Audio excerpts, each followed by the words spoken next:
Right, golfers, let's talk about the flip. The almighty flipperoonie impact. You know, our trail elbow almost goes back, club flips forward. It's a common question. How do I stop flipping at the ball to hit better shots? Because what this will do is if we can get control of this, you're going to hit much more penetrating full distance shots. You're going to not leak as much power as you leak at the minute. That's a line ball.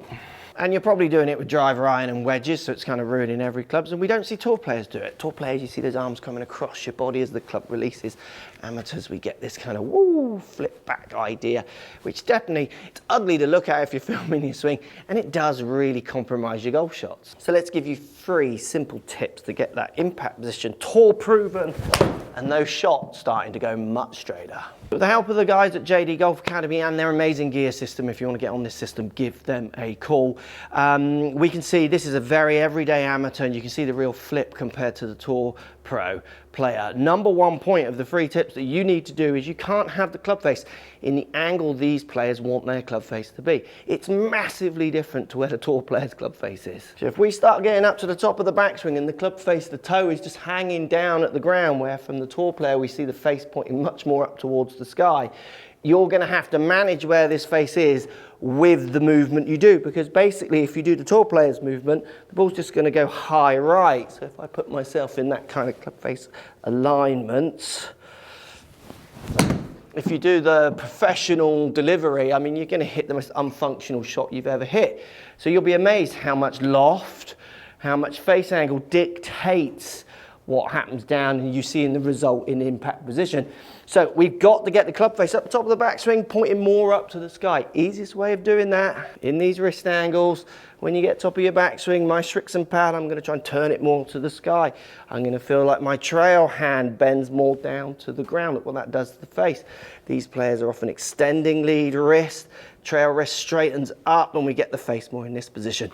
If you want to fix this flip forward, which you do because you'll hit better shots if you can fix it, unless you're one of the very rare exceptions, and there are a few rare exceptions who can manage that, you're not going to be able to manage that face unless you do the movement you do. So let's work on getting that palm or that pad on my glove here, your glove when you play, pointing more up to the sky, top of the backswing.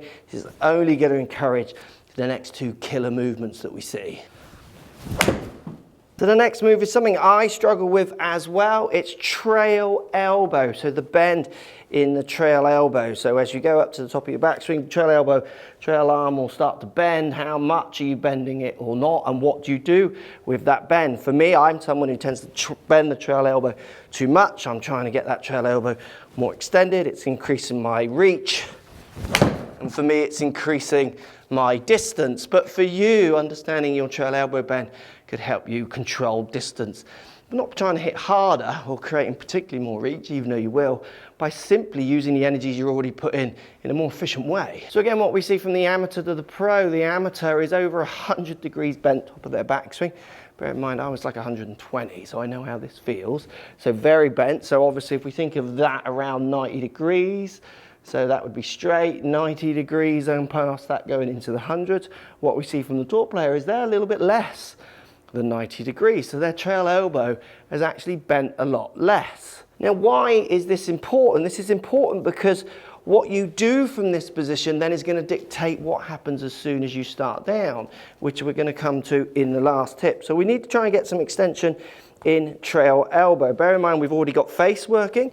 What we're now going to do is try and give you a feeling to understand how much your elbow is bending or not. First way of doing this, just take your gloved hand, so my lead hand, I'm going to pop it on my elbow here, and I'll put it right in the crease of my elbow. And what happens now, if I bend this to 90 degrees, I really start to feel it because it's starting to kind of crump, you know, kind of crush my hand a little bit. And if I go past the 90 degrees, it's really starting to push down on this part of my pad. So I'm really starting to identify that feeling.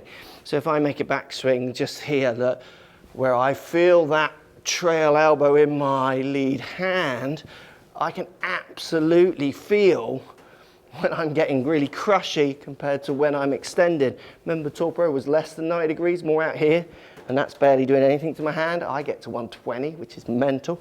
Amateur in this instance from the JD Golf Academy, I think was 109 measured, so they would be starting to crush this elbow. So now we need to make a few swings where we get the feeling of this extension. And believe me, this isn't easy. So a few demos, hand in the crease of the elbow, just try and feel where that's getting to, how much more stretch it's getting to. Same idea then with the club in your hand. Yeah, it's going to be about there. Yeah, there.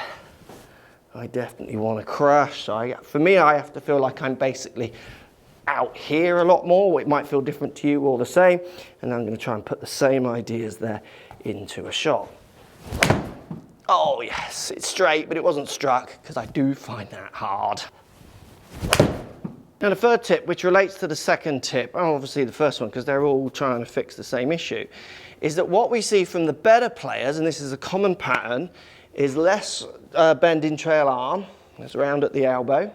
Then as they start the downswing, they do then just increase that bend. So they go less bend, increase that bend to then start getting the angles out to place of their delivery. Hence we see those arms starting to come across their body. Bearing in mind the downswing takes milliseconds, by having less bend then just increasing sets the theme up to be this little bit more of this tuck feeling that we see from the better players, where their elbows coming in and then the arms going across their body to go through. Where with the amateur what we see is we see lots of bend, 109, then as soon as they start their downswing they just start taking those numbers out. So they're in a race to get those numbers out really early. And what's really interesting is the trail elbow bend, and this shows you intent, which is such a key word for golf intuition, which needs to be used more. It just doesn't work on YouTube as well, so you guys don't click it as much, so the pros who don't care don't really use it. But it's so important for every golfer, is that if I am going from a lot of bend to straightening out, even though with the tour player to the amateur, when we get around here, the right arm bend amount is actually very similar. They've kind of caught each other up. It's the intention of where they're going or coming from that is dictating if it just keeps going. For the amateur, it just does keep going. Where the pro, even though they cross here quite similar, they're still just holding on to a bit more angle to a bit later to then let it go because of how they've gone from increasing opposed to just chucking away. Think about that as if I was going to throw this club. So I'm going to throw this club like a helicopter, whoosh, whoosh, whoosh, you know, I'm going to really fling it out in front of me. If my intent is to add angle here, take it out because I want that end to overtake this end to throw it, to let it helicopter, the person who's trying to throw it this way, what you might find is our angles get very similar at a certain point in the downswing, so where our club is in relationship to our hands. But because my intent has been to throw this ahead of this, mine just keeps going. Where they would just throw more parallel, you know, theirs would go through the air this way because they've chosen to go this way, which is a similar action, isn't it, compared to Billy, who was trying to, I say Billy, you might have guessed who the Tour Pro is now, but the Tour Pro who's trying to throw those angles out. So even though they get similar at a point on the downswing, the intention of where they go through that position is so different. So same drill, but we're going to push it on. Lead hand on trail elbow, right in the crease, just nice and flat, just holding it. I'm going to try and hold off so I don't crush my elbow. Remember what we're doing? Trying to get that little bit of stretch. Then on the downswing, now I'm going to try and crush it. So I'm going to go there, crush. Even as I complete the top of my backswing when my body starts going the other way, even though it is when the club starts coming down, I'm going to try and sink it with a little bit of body shifting. I'm then going to try and actually brace, crush, increase the angle to push on my hand, which is in that crease. So no, and then crush, and then hit. And again, getting that feeling onto the ball. So we're going to go stretch to then increase it. This is now where we start to see the rips coming through. This is where we start to see the ball in turf, boom, contacts, rather than these horrible, really fluffy down at the bottom impacts. With these three keys, you will stop that position that you might have been working on for ages. Trying to fix this position isn't the issue. This position that you record and see is a product of these three things that we're seeing. Now, if you want to push your ideas of backswing on a little bit further to try and encourage this position a bit more, a little bit more in depth of what the backswing could do to your downswing, check this video out because it's really helping lots of golfers.